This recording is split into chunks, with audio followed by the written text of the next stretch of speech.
I know someone once said, no one gets abandoned by their own family. But that's a lie.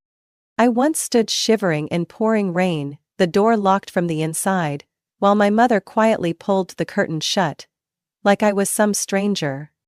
I once walked over 5 miles under the 95-degree sun, my shoes worn thin and my feet bleeding, just because I missed the bus.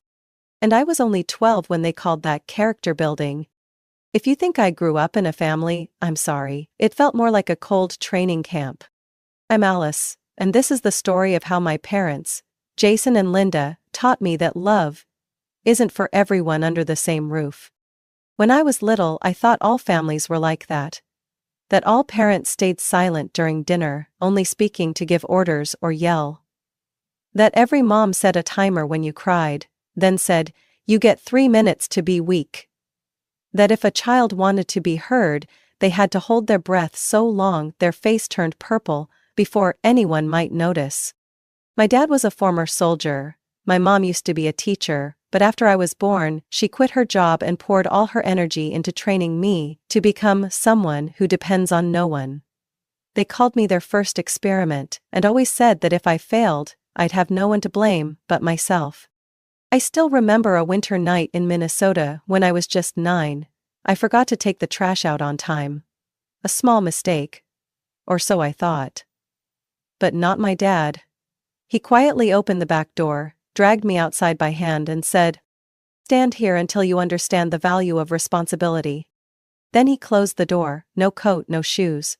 It was around 34 degrees Fahrenheit. I trembled, my hands and feet numb, but the only thing I dared to do was stay silent. I stood there for nearly an hour, and when my mother finally opened the door, she just said, "Hopefully next time, you'll think twice before being useless." When I was 11, I overslept and missed the school bus. My mom refused to drive me, and my dad sneered. "You made the mistake, you deal with it." So I walked from home to school, 6 miles. I carried a backpack weighing nearly 20 pounds, my feet blistered, my back soaked in sweat. When I finally got to class, nearly 2 hours late, the teacher called my mom. She simply replied, "She needs to learn not to be dependent," and hung up. When I told my friends, they thought I was lying or being dramatic. Some even said, "Your parents are just strict." But it wasn't strict, it was cold. It was the way they trained me like I was a survival machine. Emotionless, unloved. Every day at home was a silent war. I had to learn how to read moods from every frown on my mom's face, every raised eyebrow from my dad. Anything could be an excuse for a lesson. Forgetting to fold a blanket, spilling milk, laughing too loud, asking a question at the wrong time. I used to dream they'd one day hug me and say, "We're sorry, Alice, you didn't deserve this." But that never happened. They never apologized. They just kept training me, and day after day, I stopped being a child. I became a training project, a doll with a calm face even when screaming inside. I thought I was used to it all. But I was wrong. Because the final lesson they gave me when I was 15, it wasn't like anything before. And it changed my life, I'll never forget that day. The Florida sun was burning like it wanted to melt the world, and the smell of hot plastic from the car seat is still etched in my memory like an unhealed scar. I was sitting in the back seat, headphones in, half dizzy from the heat, while Jason and Linda, my parents, argued about something completely meaningless. Like always, I didn't care. They only spoke when giving orders or criticizing. The rest was just background noise, loud and repetitive. The trip to visit my cousin in Tallahassee ended with a silent dinner and a snide remark from my mom. I don't know why she didn't pick up any grace from the other side of the family. I didn't respond. I was used to being the perpetual disappointment. The car stopped in a small town called Crestview near an old train station. Paint peeled off the rooftops, faded signs barely visible under the harsh sun. Jason turned around, his eyes empty. "Go get me a soda." I took off my headphones. "What?" Linda turned, her lips curled into a crooked smile. "Your dad's thirsty. I want a bottle of water too." Hurry up, sweetheart. I looked at them, a twinge of doubt pricking at my chest, but still opened the door and stepped out. Heat blasted my face like an open oven. I walked across the cracked platform, pulled out the last $10 bill from my pocket, and fed it into a vending machine that groaned like it was dying. I grabbed the soda and water and turned back, and the car was gone. No cars parked nearby, just a wide, sun-scorched lot. No vehicle, no people. No sound, except for the cicadas crying like grief. I stood frozen, the cold soda now useless in my hand, my heart pounded, my brain searching for any explanation. Maybe they just moved the car, maybe they went to get gas. My phone buzzed, a message. I opened it, and only read 4 lines before my whole body went cold, despite the blazing heat. Let's see how long it takes you to get home on your own. This is a test. Don't call Aunt Elaine. You need to learn how to face the world. Don't disappoint us. I froze. This wasn't a mistake. This wasn't a joke. They really left me. No suitcase, no wallet, no map, no one beside me. I called back. Straight to voicemail. Called again. Nothing. Panic crawled up my throat like a tightening rope. I texted back, only to get one more line. Don't make a mess of things, handle it yourself. I nearly threw up. I was only 16. No driver's license, no transportation. No plan. Rage began to rise beneath the layer of fear. I didn't cry. I didn't scream. I just stood there, crushing the water bottle in my hand until it crumpled, then took a deep breath. As if I could exhale the nightmare out of my chest. I checked my pockets. Some loose change? A phone with 27% battery? A crumpled paper map stuffed in the back of my backpack. Something I'd accidentally kept from last year's camping trip. I walked into the station where only one old man sat behind the counter looking half asleep. Is there a bus station nearby? I asked. My voice cracked with a lump in my throat. He raised an eyebrow and glanced out the window. About 2 miles left down the main road. But nothing's coming through until tomorrow afternoon. I nodded and turned away. My feet stepped onto the burning pavement, knees aching like they might give out, but I didn't stop. I didn't let the tears fall. Didn't scream that I'd been left behind like some kind of stray. I did the one thing they forbade me to do. I called Aunt Elaine. The only one in the family who ever looked at me with real kindness. Ellis, oh my God, what happened? Her voice startled through the second ring. They left me, I said, and for the first time in my life, my voice truly shook. She was silent for exactly 3 seconds. Then she spoke clearly. Stay right where you are, I'm coming. I sat down by the dusty roadside, staring out across the red dirt road. Back then, I didn't know my life had just taken a completely different path. And I would never go back. When Aunt Elaine arrived, I was curled up under the narrow shade of a utility pole. The hot wind sweeping across the pavement felt like a cruel reminder that I had nowhere left to go. Her old SUV tore into the lot like time itself was burning under the tires. She jumped out before I could say anything, wrapping me in the kind of hug that made it hard to breathe. Oh my God, my poor girl. Her voice trembled, arms clinging to me like she was afraid to let go. What the hell did they do to you? I didn't answer. I had no words strong enough to describe what happened. But I knew one thing. I wasn't going back. Ever. 3 days later, I stood in the tiny living room of her house in Gainesville, staring at the only suitcase I had, the one she'd bought for me, because I had nothing but an old backpack. I didn't cry. I didn't panic. But it felt like a massive void had opened up in my chest, and I had to fill it with something, anything, just to keep from being swallowed whole. What do you plan to do next? She asked, sitting beside me with a steaming mug of peppermint tea. I looked out the window. The sky was overcast, but no rain. Just like me, gray, but not breaking. You know I'm not going back, right? She nodded. I'm not going to push you to do anything. But if you stay here, you'll have to start from scratch. No Jason, no Linda, no more lesson plans. Just you. I nodded.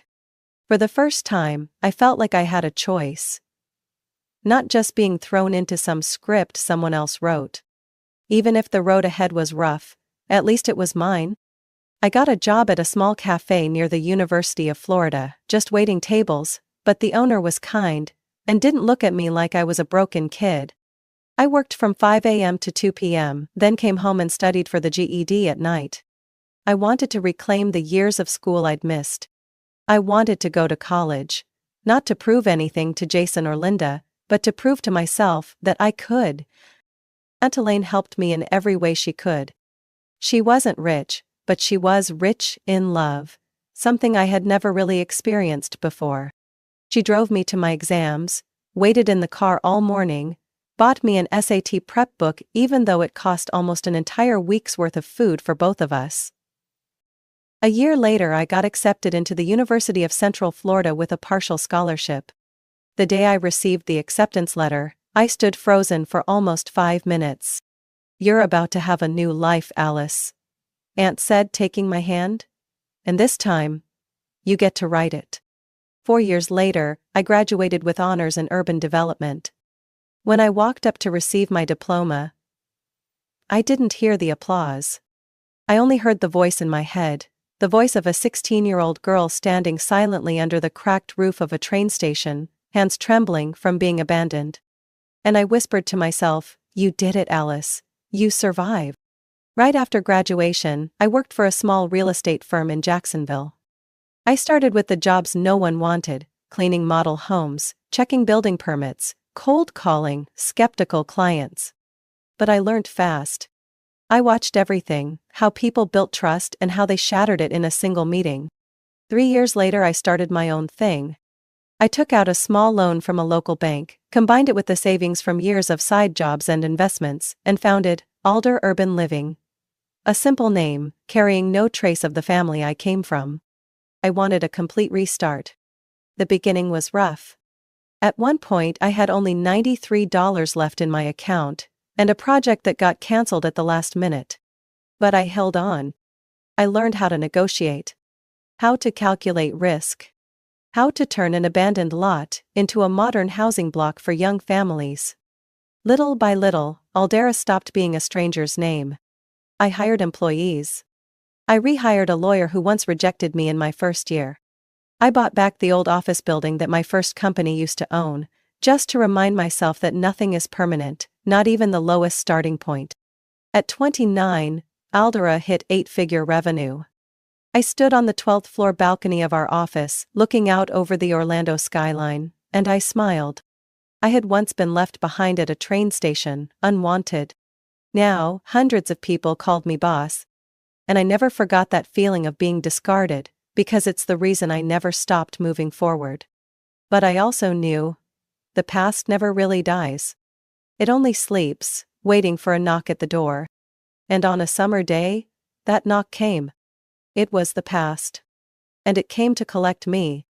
20 years after the day they left me like damaged goods, I stood in the glass-walled office of my downtown Orlando headquarters, 17th floor of the building bearing the name Aldera HQ, looking down at the busy streets below. Everything I had, every brick, every contract, every dream, was built from a pain I never chose. But I survived. I lived well. And I thought the past had rotted away forever in the shadows behind me. Until my phone rang. A name I hadn't seen in 2 decades appeared on the screen. Vivian. I let it ring until it stopped. Then it rang again. And this time, I answered. "Alice?" My sister's voice trembled, like it had been dragged out from a dusty pile of old memories. I didn't say anything. "Are you doing okay?" I laughed, a dry, brittle sound. "After 20 years, that's the opener you're going with?" Vivian was silent for a second. Then she said without circling around. They're in trouble, Alice. Debt. The house was foreclosed. Mom, she's depressed. Dad." She choked. "Dad lost his entire retirement on some stupid bets. They need you." I clenched the phone, metal digging into my palm. My heart didn't soften. It boiled. I don't owe them anything, Vivian. You don't have to forgive. Just help. Hell. I cut her off. Do you remember when I was 16? Remember the day they left me at that broken-down train station with a soda can and not a single explanation? Do you? They thought you'd come back. They didn't think at all. My voice was sharp as a blade. They never saw me as a person. I was a test. Something to train. And now that they've failed, they come back like I'm some charity bank? Vivian was silent. I heard a tired sigh through the line. I just want to keep the family together. Family? I almost laughed. Family ended for me the day they locked the door and left me standing in the January rain. I hung up. I thought that would be the end of it. But I underestimated them. Jason and Linda Holloway didn't understand failure, only how to flip the table. 3 days later, Jenny, my assistant, walked into my office, face pale. Alice, you need to see this. I took the iPad from her hands. The screen was already open to Facebook. A new post from an account named Linda Holloway. We are grieving parents. Our only daughter abandoned us when we needed her most. After everything we sacrificed, now we face illness, poverty, and loneliness. She's forgotten her blood. She chose money over family. Below were hundreds of shares. Thousands of comments. So sad. Today's kids are so selfish. How could someone abandon their elderly parents? I heard she's rich. So ungrateful. I felt sick. Not from the lies, but from how smoothly they cast themselves as the victims. They knew how to perform. They always did. Some clients are asking questions, Jenny whispered. A few canceled appointments. I closed my eyes, my head pounding like a drill. They didn't just want money. They wanted to pull me back at any cost. I opened Instagram. My company's account was tagged in a series of posts with hashtags like bad daughter, filial piety, pay up Alice. I smirked. If they wanted to play this game, I wasn't backing down. I posted a black and white photo of the Crestview train station. The place they left me when I was 16. The caption was a single line. Not everyone who gives birth to you deserves to be called family. 2 minutes later, Vivian called. I didn't pick up. An hour later, Linda texted. You've disappointed us, you owe us, Alice. I stared at the words, blood boiling like molten steel. I typed back. No. The day you drove away from that parking lot, every debt was wiped clean. Then I hit block. The screen went quiet again. Only, I knew, this was just the beginning. 3 days after I posted the train station photo on Instagram, the real battle began. Every morning I woke up to dozens of new notifications, posts, comments, direct messages. Some called me ungrateful, others labeled me a velvet-wrapped snake. Wealthy, successful, but heartless. There were even videos analyzing my cold-blooded behavior, based on carefully edited photos. Some TikTok influencer even made a fake clip claiming to be a former classmate, saying I once bragged, "I'll abandon my parents if they stand in the way of my success." The media parasites began to swarm. I didn't care about strangers gossiping. But when my company's name started showing up in hashtags like, boycott all dairy, and, don't buy from the ungrateful, I knew it had crossed the line from personal to professional. Jenny walked into my office Monday morning, her face like she'd swallowed ice. She held a stack of printed emails in her hands. Alice. I'm sorry. Some of our partners are asking for clarification about your family situation. I clenched my fists. My family is a scar, not an investment portfolio item. Jenny placed the printouts on my desk, hesitating. 3 major clients have just delayed signing. One of them messaged me directly. We don't want to be associated with someone being called unfilial in the media. I let out a bitter laugh. So now it's a story about being unfilial. Fantastic. I stood up and walked to the window, where Orlando stretched out like a moving painting. The buildings I helped design, the corners I once dreamed of transforming. Now it all felt like it could collapse under one well-crafted lie, and a crowd eager to point fingers. That's when my phone rang. Caller, Dominic Hayes, one of Aldera's biggest investors. I answered. Dominic? Ellis, I'll be blunt. What's happening online, it's not good for the company's image. I sighed.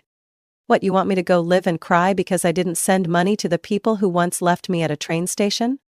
A pause. I'm not judging your personal life, but we're talking about customer trust. Is there any way to ease this? No. Then you need to be ready for consequences. I hung up. An hour later, a new post from Jason Holloway appeared. A photo of the two of them sitting in a dim, run-down room, eyes cast to the floor. We never meant to hurt her. Everything we taught her was to make her strong. And now, in our old age, she turns her back on us as if we never existed. Over 12,000 shares. A wave of fake sentiment came crashing in. If it were me, I couldn't live with that kind of guilt. How can someone be so rich, yet so poor in heart? Parents aren't perfect, but no one deserves to be abandoned. I wanted to smash the screen.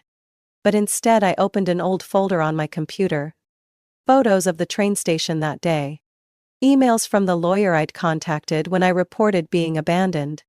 Audio files of Aunt Elaine's testimony used for temporary guardianship paperwork. I'd kept everything, not out of hate, but because I knew they'd come back. And now they had. An emergency meeting was held that afternoon. I sat at the head of the table, facing the PR team, 2 senior managers, and our in-house attorney. No one spoke until Mike, our communications director, finally did. We advise against a public response. The more you engage, the more the media latches on. I shook my head. So you think I should let them keep lying while this company's reputation bleeds out? Mike looked at me, his round eyes behind glasses narrowing slightly.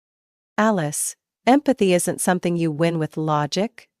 The public is being driven by emotion. I leaned back, hands clasped together. Then, I'll use the only thing I have. Truth. Cold, detached, the same way they treated me. I pulled out a USB and plugged it into the laptop. On the screen appeared an audio clip from 2006, Linda's sharp voice. If she can't find her way back, then she doesn't deserve to be my daughter. The meeting room went dead silent. I'm going to make everything public. People deserve to know. But this time, not through their lens. I stood up. They want psychological warfare? Then let me show them what it really looks like. That night, I opened my personal laptop and wrote a post. When I was 16, my parents left me at a train station. Not because it was a mistake, but because they wanted to see how I'd manage on my own. They didn't look for me for 20 years. But when I became successful, they came back. And when I said no, they created a heartbreaking tale about being abandoned. This is the first and only time I'll speak publicly. I'm not ungrateful. I'm just surviving. I hit post. Then I sat in the dark office, waiting for the second storm to hit. I was ready. Less than an hour after the post went up, my phone on the desk started lighting up non-stop like it was under attack. Notifications, messages, emails, missed calls. I sat still in the dark office, lit only by the glow of the laptop screen, like a spotlight aimed straight at someone who just stepped out from backstage. The post wasn't a slap, it was a dissection, cold and precise. Every sentence cut straight through the fake narrative Jason and Linda had spent so long crafting. I attached screenshots of old messages. The one from the day they left me at the train station. Handle it yourself, this is a maturity lesson. I posted the audio recording of my mother scoffing while talking on the phone, her voice clear. I don't need to raise her anymore, let the world teach her. I included the scanned file of my temporary guardianship documents. When Aunt Elaine took me in while my biological parents ignored my calls in the middle of a stormy night. I didn't curse. I didn't beg. I didn't use clickbait words. I just laid out the truth, raw and unapologetic. And the public began to shift. The first comment that made me stop came from a woman named Michelle. I believed her parents' post. I'm a mother too, but after reading what you shared, I'm horrified. No one deserves to be treated like that. Then came others. I was left at a supermarket when I was 10. Just because my mom was mad. I know that feeling. If you survived that kind of upbringing, you're the strongest person I've ever seen. You're not ungrateful. You're living proof of surviving emotional abuse. By noon the next day, my post had over 3 million views. News sites started picking it up. CEO claps back with brutal truth. The truth behind the ungrateful daughter story that broke the internet. The woman who exposed her toxic parents and got the whole community behind her. I walked into the office the next morning like someone returning from war. And I wasn't walking alone. The employees who once stayed silent out of caution now greeted me with looks of quiet respect. Mike, the communications director, nodded slightly. I was wrong, your response, perfect timing. I looked around the meeting room. The same room where they had advised me to stay quiet, to endure, to wait for the storm to pass. They wanted to make me the villain in my own story, I said. Now they've lost control of the narrative. That night Jason and Linda responded with another video, but this time, it all unraveled fast. They sat in the living room, Jason pretending to sob while Linda repeated a line like she had memorized it. We just wanted our daughter to understand that we sacrificed so much. But the clip, barely 2 minutes long, was dissected frame by internet users. Inconsistent facial expressions. Fake tears. Newly installed living room lights, proving they weren't nearly as poor as they claimed. The comments were no longer sympathetic. They were furious. Shameful. Using their own child to fish for pity. Not every parent deserves forgiveness. I used to hate Alice, now I just want to hug her. On Friday morning, Dominic Hayes called again. His tone was completely different. I want to apologize, Alice. I didn't believe you from the beginning. You don't need to apologize, I replied, cold as ice. But from now on, remember. Silence is also choosing a side. I hung up. I sat back in my chair and closed my eyes. 15 years of building trust with the world, and a single lie almost burned it all down. But I held firm. And this time, no one could rewrite the truth. 3 days later, a reporter from The Atlantic sent me an interview request. The topic: the journey of an abandoned child and her public stand against emotional abuse in the family. I took a few seconds to think. Then I typed back. I'm ready. But this time we tell the story the right way. No tears, no sugarcoating. Just the truth. I hit send, and for the first time in years, I felt a weight lift off my shoulders. No more fear. No more inner conflict. I had reclaimed my voice. Less than an hour after my post went live, my phone on the desk lit up like it was under siege. Notifications. Messages. Emails. Missed calls. I sat motionless in the dark office, lit only by the glow of the laptop screen. Like a spotlight shining down on someone who had just stepped out from backstage. The post wasn't a slap. It was a cold dissection.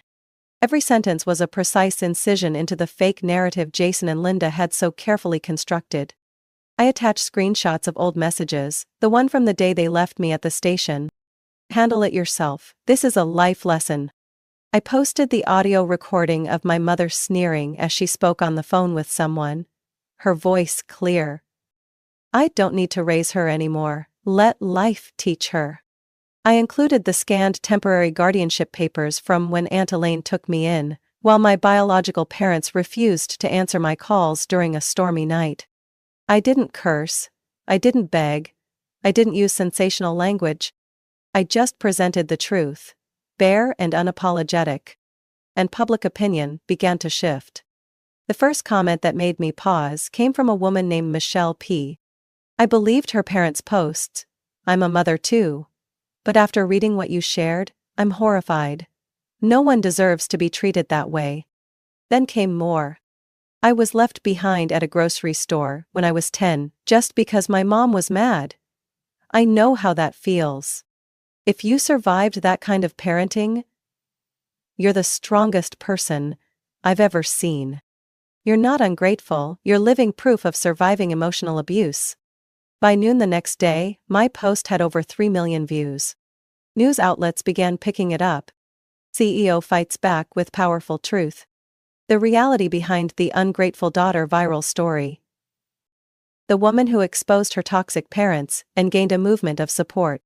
I walked into the office the next morning like someone returning from battle. And I wasn't walking alone. The employees who once stayed silent out of fear now greeted me with respectful eyes. Mike, the communications director, gave me a small nod. I was wrong, the way you fought back, it was perfect timing. I looked around the conference room.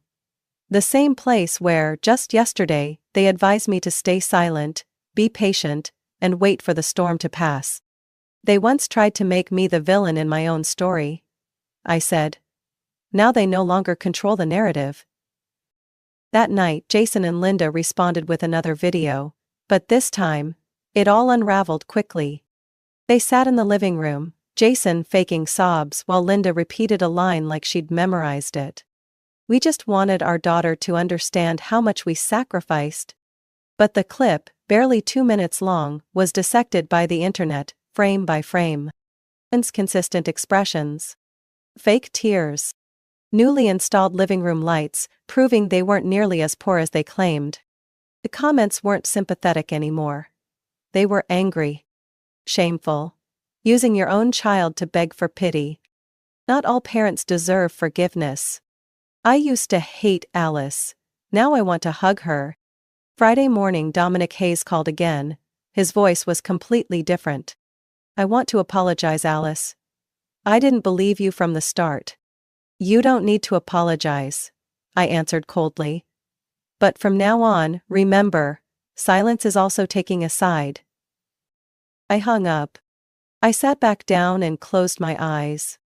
15 years of building trust with the world, and one lie, almost burned it all down.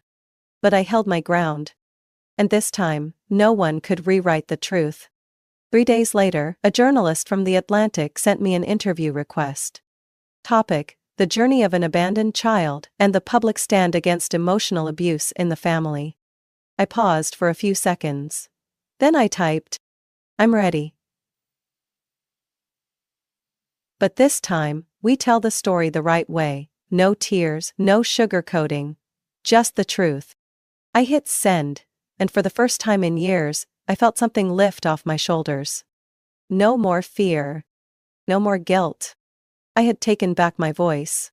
I was reviewing the final design plans for the Riverstone residential project when Jenny pushed the door open, holding a thick, cream-colored envelope, sealed with the stamp of an express courier.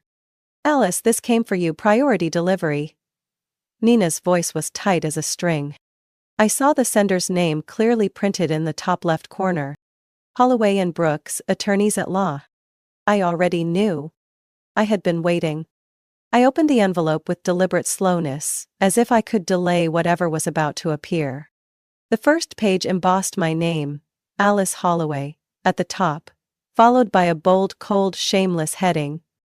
Official Notice of Lawsuit. Based on the Filial Responsibility Law Section 7, Clause 11 of the Pennsylvania Civil Code. I froze. I had never felt so disgusted by a legal document in my life. My parents were suing me. Suing me, the daughter they abandoned at a train station when I was 16, the person they hadn't contacted for 2 decades. For failing to provide financial support in their old age. I exhaled slowly, the rage rising quietly in my chest like a fire smoldering beneath ash. Jenny, call David, now. I need to see him within 30 minutes. David Rhodes, my lead attorney, sat across from me, the copy of the lawsuit spread out in front of him like a rotten joke. Legally speaking, Alice, Florida doesn't have a strict filial responsibility statute, but if they filed for temporary residence in Pennsylvania or pushed this at the federal level, it could be messy. I folded my arms, eyes fixed on the page. Messy? They're trying to use the law to chain me to people who threw me away like garbage. They don't want money, they want control. David nodded slowly. They think you'll be scared. Afraid of litigation, afraid of the media, afraid of the shame. And if you pay? Just once. they'll have their hands around your neck forever. I smirked. Then they picked the wrong person. That night, my phone rang. An unknown number. I answered. Linda's voice came through, sweet as syrup but laced with venom. Alice, I just want to have a calm conversation. If you agree to support us financially, we can avoid unnecessary trouble. I cut her off, every word sharp as a blade. No. Do you have any idea how much we're suffering? Her voice suddenly rose. We're losing our home, our insurance, our...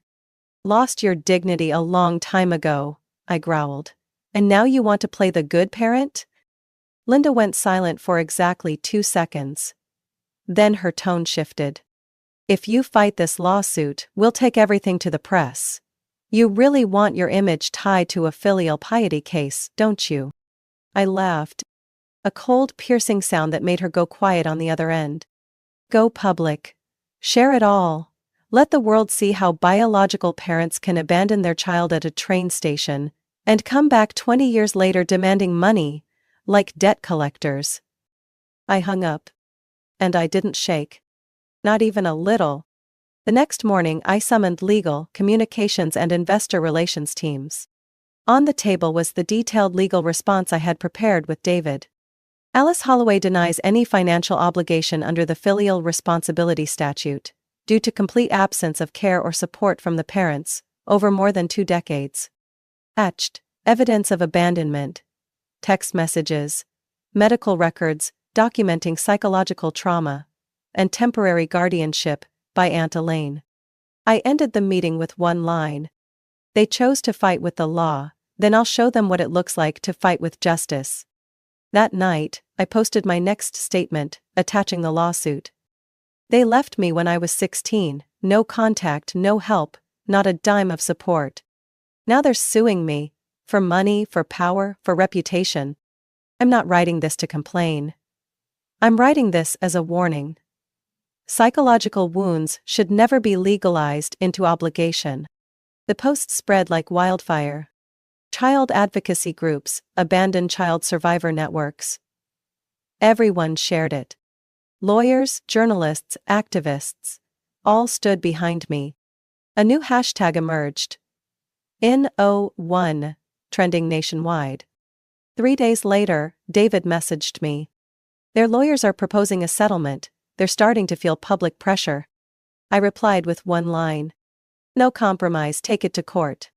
Because this wasn't just a lawsuit. It was the first time I was seeking justice for that 16-year-old girl from years ago. Monday, 9 a.m.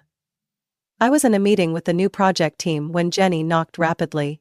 She peeked in, pale-faced, voice trembling. Alice, you need to come downstairs, right now, something's happening. I frowned. What is it? They hear, Jason and Linda. They're causing a scene in the lobby, and there are reporters. I stood up instantly, heart pounding, not from fear, but from rage rising like lava in my chest. I clenched my fists, nodded at Jenny. Call security. But don't do anything until I get there. When the elevator doors opened, I could already hear their familiar fake sobbing, echoing through the main lobby of Aldera HQ. Linda, dressed in an overly flashy floral dress, was sitting on the floor, clutching a tissue to wipe away non-existent tears. Jason stood beside her, his face flushed red, pointing fingers at my staff, yelling non-stop. We just want to talk to our daughter. Are we not allowed to see our own child? Is this America or a prison camp? Around them, my employees were whispering, some were recording on their phones. A local CNN reporter was already there, camera poised. I walked forward, the sound of my heels echoing sharply across the marble floor, slicing through the chaos like a knife. Jason spotted me first. His eyes lit up, as if he'd just found the spark he needed to fuel his performance. Alice, finally decided to come face your own flesh and blood? He growled. Ignoring us, does that make you feel proud now? I stopped in front of them, standing tall, gaze cold as steel. I didn't answer immediately. I looked around at the faces watching, the cameras rolling, and even the people who once doubted me. Then I turned back, looking directly at the two people who used to call themselves my parents. Ooh, you're not my parents anymore. Not because I turned away, but because you chose that 20 years ago, when you left me like garbage next to a vending machine. Linda began to wail louder, clutching her chest. What are you saying, Alice? We're blood. I gave birth to you. How can you be this cruel? I didn't blink. Blood. Blood that made their daughter walk 6 miles under the summer sun because she missed the bus? Blood that locked her outside in a thunderstorm? Blood that spread lies and sent social media to attack her just because she refused to give you money? Jason snapped. You think money made you a person? You've forgotten who you are. Everything you have is because we raised you. I laughed, a sharp, contemptuous sound that echoed through the lobby like a slap. Raised me? You left me when I was 16. The one who raised me was Aunt Elaine, and me, working 3 jobs, sleeping in smelly dorms, living on instant noodles. You didn't raise me, you starved me. Body and soul. Linda sobbed harder, glancing quickly toward the camera as if waiting for a close-up. Then she shakily stood up, reaching out to touch my arm. Sweetheart, I know, sometimes we were too strict, but now we just need a chance.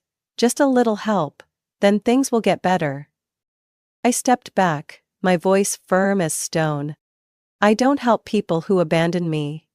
I don't fund those who exploit my past for pity. And I don't forgive lies. I turned to security. Remove them from the building. If they come back, call the police. Jason lunged forward, shouting. You'll regret this, Alice. We made you. You're my flesh and blood. I didn't turn. Didn't flinch. I walked straight toward the elevator, my footsteps steady, like the heartbeat of someone who had just cut out the final tumor from their life. As the doors closed, I saw Linda struggling, yanking at the guard's arm, her tears still refusing to fall. Jason was still shouting something I no longer cared to hear. The doors shut, all the noise behind me vanished. And for the first time, I felt like I had locked the past away. For good. The lawsuit lasted nearly 4 months. 4 months of every document, every memory, every old wound being dragged into the light. But then justice spoke, blunt, cold, and final. The court ruled, Alice Holloway has no financial obligation to Jason and Linda Holloway. No support, no responsibility, no legal ties whatsoever. I sat silently in the courtroom, hands clasped, no shaking, no tears. I just breathed, one deep breath, like I had just swum to the surface after 20 years of being drowned. The following week, headlines exploded across the media. Titles competed for drama. Parents sue daughter for refusing support, bitter defeat. Manufactured victimhood. When parents fake it for sympathy. Alice Holloway, a symbol of survival from emotional abuse. Aldera's reputation rebounded quickly. Clients returned in waves. Investors called to apologize. Even charitable organizations invited me to speak at conferences on family boundaries and personal autonomy. And Jason and Linda? They lost their home. Lost their image. Lost the sympathy they once exploited with crocodile tears. I didn't celebrate. I didn't gloat. I just felt quiet. One Saturday morning, while watering my balcony plants at my high-rise apartment in downtown Orlando, my phone rang. Once again, a familiar name appeared. Vivian. I hesitated for a second. Then I picked up. Alice? I'm sorry. Her voice was hoarse, choked like someone who had cried too much. I stayed silent, letting her continue. They've really lost everything. The house was taken by the bank. Dad drinks all day now, slumped outside a cheap motel room. Mom just lies in bed, not saying a word. They have no one left. They still have you, I said calmly. Vivian's voice broke. But I don't have the strength. No money, no means. Alice, if you could, just a little help. A small room, some living expenses. I took a deep breath. Vivian, I don't hate you. I don't even hate them. But I can't do to myself what they once did to me. Abandon myself to save someone else. But they're still our parents, no matter what. No, I cut in, for the first time speaking with complete clarity. They were my parents. But they gave up that role long ago. I can't rescue a ship that steered itself into the rocks and then blame myself for not jumping into the sea. Vivian didn't respond. Only the sound of wind slipping through the phone, like a quiet sigh. I'm sorry, but I've chosen to keep my boundary, and I won't break it again. I hung up. My heart didn't feel light. It didn't feel heavy either, it just felt real. The next day, I drove out of the city, down quiet country roads, toward Gainesville. The only place I was ever called someone's girl. The place where I could sleep peacefully, without fear of being woken in the middle of the night for a character lesson. I arrived at Aunt Elaine's house in the late afternoon. She was sitting under the porch, eyes half closed, a mug of herbal tea on the old wooden table. Alice. She opened her eyes and smiled, warm as sunlight. I walked up, knelt beside her, and hugged her thin arm. I'm home, Auntie. I knew you'd come back eventually, she gently stroked my hair. Because in the end, we all returned to where we were once loved. We sat there for a long time, not speaking, no need to. Only the breeze and the fading light, carrying away the dust of the past. That night, I took her out to her favorite Mexican restaurant. She ordered 2 margaritas, then raised her glass. To freedom. And to my girl, who learned how to choose herself without asking for permission. I clinked my glass with hers, a soft smile on my lips. For the first time in 20 years, I no longer carried the urge to prove anything to anyone. No longer the abandoned child. No longer the adult trying to save the ones who once hurt her. Just me, a free woman, living truthfully, and owing nothing to anyone. My story isn't one of complaints. It's a reminder that sometimes, to live honestly, we must walk away from those labeled family. I've learned that blood doesn't guarantee love, and forgiveness doesn't mean allowing the pain to continue. Letting go isn't weakness. It's the choice to choose peace over repeating cruelty. I'm no longer the abandoned girl. I'm a survivor. And now, I live with full ownership of my life. What do you think about Alice's story? Should boundaries within family be upheld even if it comes at a cost? Share your thoughts below. And don't forget to follow the channel for more heartfelt stories about family and life.